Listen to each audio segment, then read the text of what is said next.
मैंने कहा अल्लाह की लानत हो तेरी माँ पर तेरे बाप पर। तो आला हजरत रहमतुल्लाह अलैह से किसी ने पूछा कि औरतों का कब्रों पे जाना जायज़ है?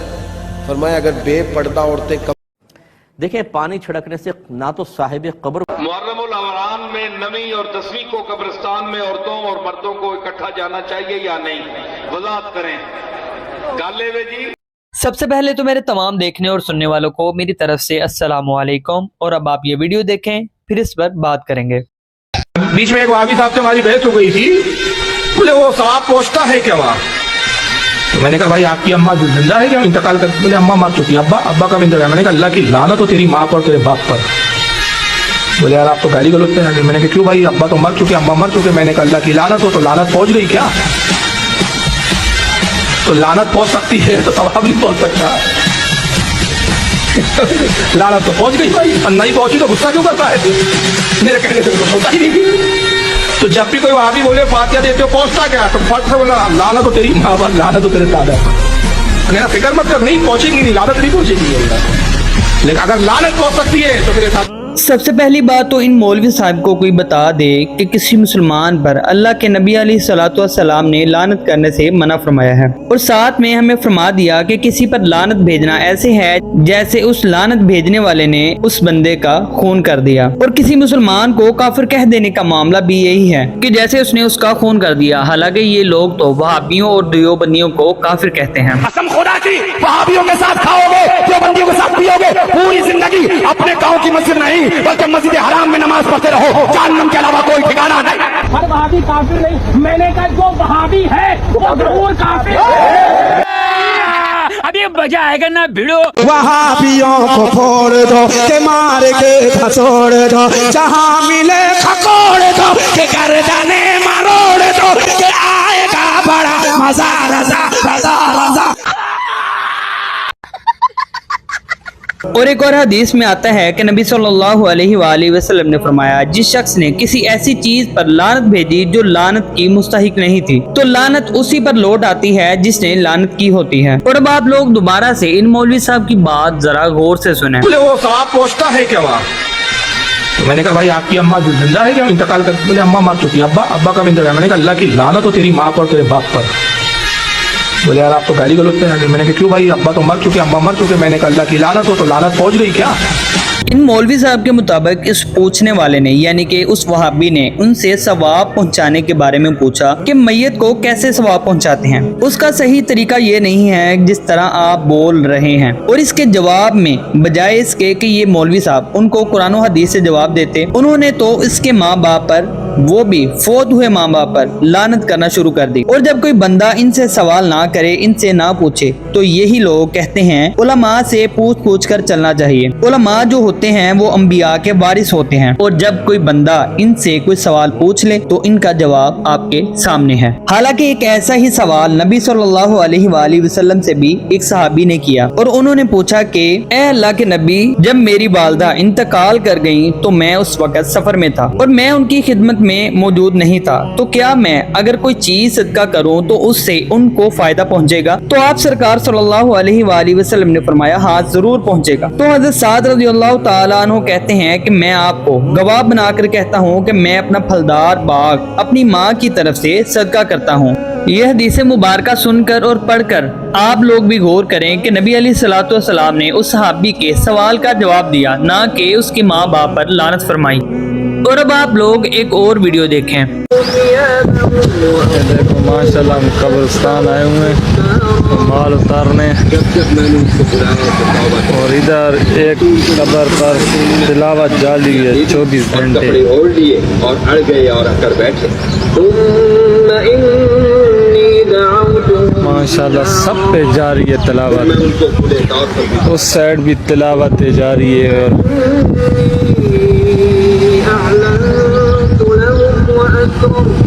तो फिर क्या ख्याल है आपका इस आइडिया के बारे में? मरना तो सबने है ही, क्यों ना मरने से पहले अपने घर वालों को इस बात की वसीयत कर जाएं कि हमारे मरने के बाद हमारी कब्र पर भी एक टेप रिकॉर्डर और एक छोटी सी सोलर प्लेट लगा दें, तो फिर हमें सवाब टीसेस होता रहेगा, चाहे जिंदगी में कोई नेकी करके जाए ना जाए। लोगों का हक मारें, मिलावट करें, धोखा दें, नमाजें पढ़े ना पढ़ें, जिंदगी में कुरान पाक तर्जमे से पढ़े ना पढ़ें, बस एक टेप रिकॉर्डर और एक छोटी सी सोलर प्लेट तो सवाब की मशीन चालू हो जाएगी। और फिर हम कुरान तर्जमे से पढ़ेंगे भी कैसे? ये मौलवी हजरात हमें कुरान पाक तर्जमे से पढ़ने देंगे तब ना। मोहम्मद लुकमान करक से मैं रमज़ानुल मुबारक में कुरान तर्जमा के साथ पढ़ना चाहता हूँ, आप रहनुमाई फरमाएं कि किस मुतरजम की तिलावत करूँ। शुक्रिया। बिल्कुल किसी मुतरजम की तिलावत आपने नहीं करनी, ये बात याद रखें। हाँ, बंदा जब कुरान के तर्जमे उठा के इसमें गौर व खौफ शुरू करेगा, ये गुमराही का दरवाजा खुलेगा। मेरी जाने मन, कुरान करीम इतना लावारिस नहीं है कि आप इसको बगैर कुरान के माहिर के पढ़ना शुरू कर दें। डॉक्टरी मेडिकल की किताब आप बगैर माहिर के नहीं पढ़ते, तो कुरान करीम बगैर माहिर के आप क्यों पढ़ेंगे? तर्जमे आपके लिए नहीं है, ये तालिब इल्म के लिए है, ये अंडर कंस्ट्रक्शन आलिम के लिए है, जो अभी ज़ेर तामीर है, ये उसकी मदद के लिए। आपको चाहिए आपने तर्जमा पढ़ना है तो किसी आलिम दीन की ज़ेर निगरानी पढ़े। उसने ये कहा, हालांकि मैं आपको एक सादा सिंपल हदीस सुनाता हूं, कुरान मजीद को तर्जमे के साथ पढ़ना जरूरी नहीं है, ये याद रख लें।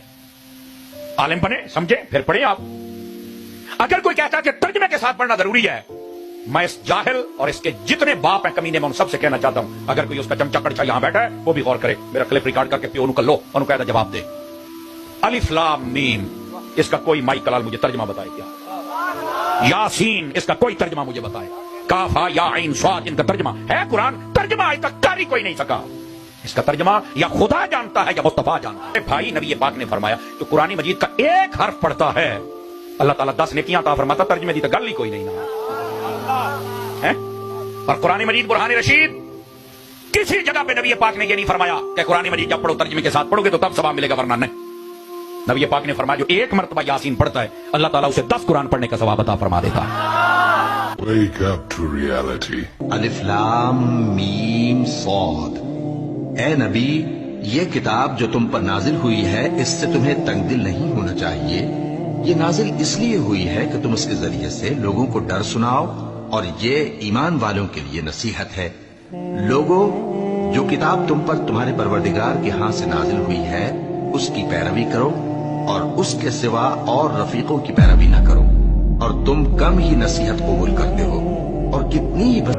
अब आप लोग खुद ही बताएं, जब अल्लाह पाक खुद फरमा रहे हैं कि ये किताब हमने नाजिल ही इसलिए की है ताकि आप इससे लोगों को डर सुनाएं, और फरमाया कि ये ईमान वालों के लिए नसीहत है, और फरमाया कि इस किताब की पैरवी करो, और फरमाया कि और रफीकों की पैरवी न करना, पर तुम कम ही नसीहत हासिल करते हो। अब सवाल यहाँ पर यह है कि हम इस किताब को पढ़कर कैसे नसीहत हासिल करेंगे जब हमें ये ही नहीं पता होगा कि अल्लाह पाक ने मेरे लिए कुरान में क्या फरमाया, और हमारे दिल में कैसे अल्लाह का डर बैठेगा जब हम कुरान पाक को बगैर समझ के पढ़ेंगे और सिर्फ कुरान पाक की तिलावत करेंगे, और हमें ये पता ही नहीं कि अल्लाह पाक ने कुरान पाक में मेरे लिए क्या हिदायत फरमाई और किस चीज से मना फरमाया, क्या मेरे लिए हलाल है और क्या मेरे लिए हराम। अब अल्लाह पाक ने हमें इस अजीम किताब को उतारने का मकसद हमें बता दिया है।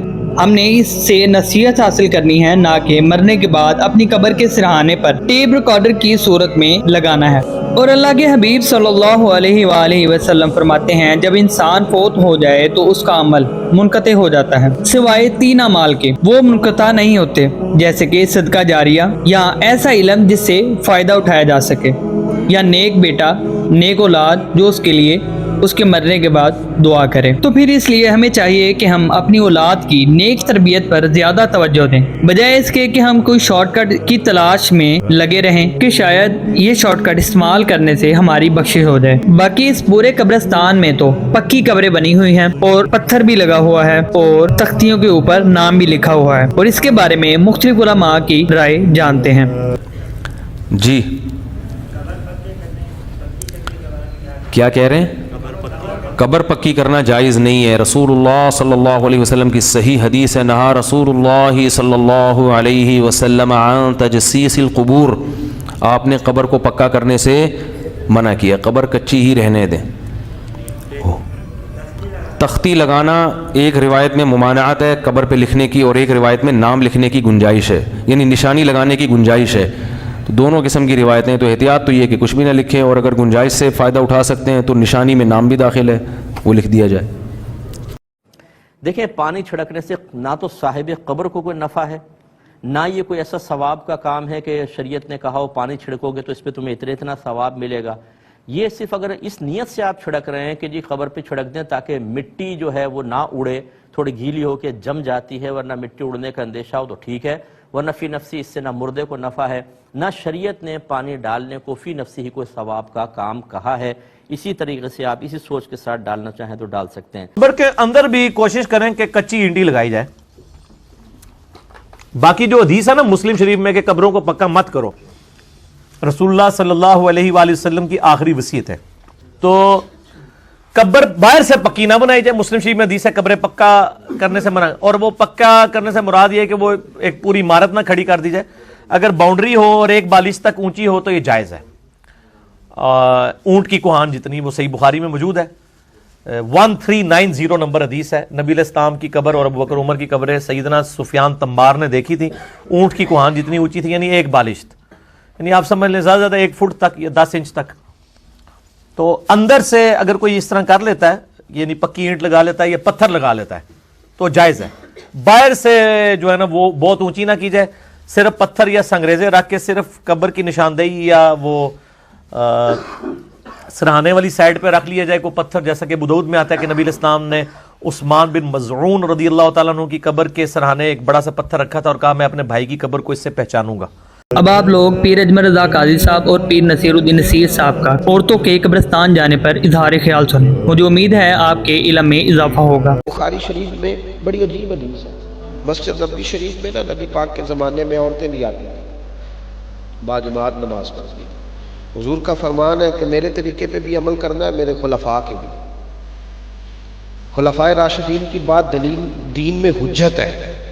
حضرت عثمان غنی، مولا علی، فاروق اعظم، صدیق اکبر رضوان اللہ تعالیٰ علیہ مجمعین کی بات دین میں حجت ہے، ان کی بات قانون بنتی ہے، یاد رکھنا۔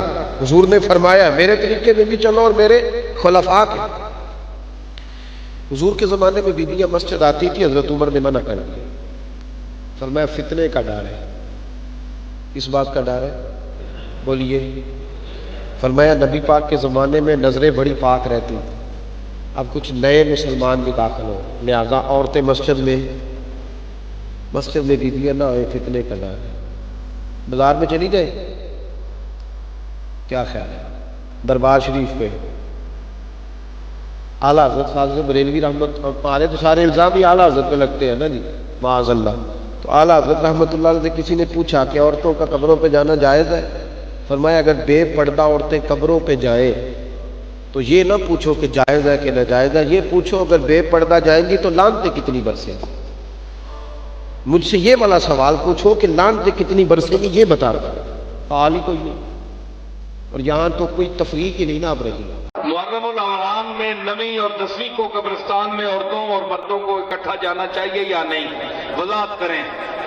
گالے وے جی کہ حضور نے منع فرمایا پہلے عورتاں تے مرداں نوں، پھر فرمایا میں ہن اجازت دینا تسی جایا کرو، قبرستان وچ جانے نال موت یاد آندی ہے، حضور دی اجازت ہے، محرم نال مخصوص نہیں، ویسے بھی جایا کرو۔ مجھے امید ہے کہ اس ویڈیو نے آپ کے علم میں اضافہ کیا ہوگا، اور باقی آپ اس ویڈیو کے بارے میں کیا کہتے ہیں کمنٹ سیکشن میں اپنی رائے ضرور دیں۔ اللہ پاک سے دعا ہے کہ اللہ پاک ہمیں حق بات کہنے، سمجھنے، اس پر عمل کرنے کی توفیق عطا فرمائے، آمین۔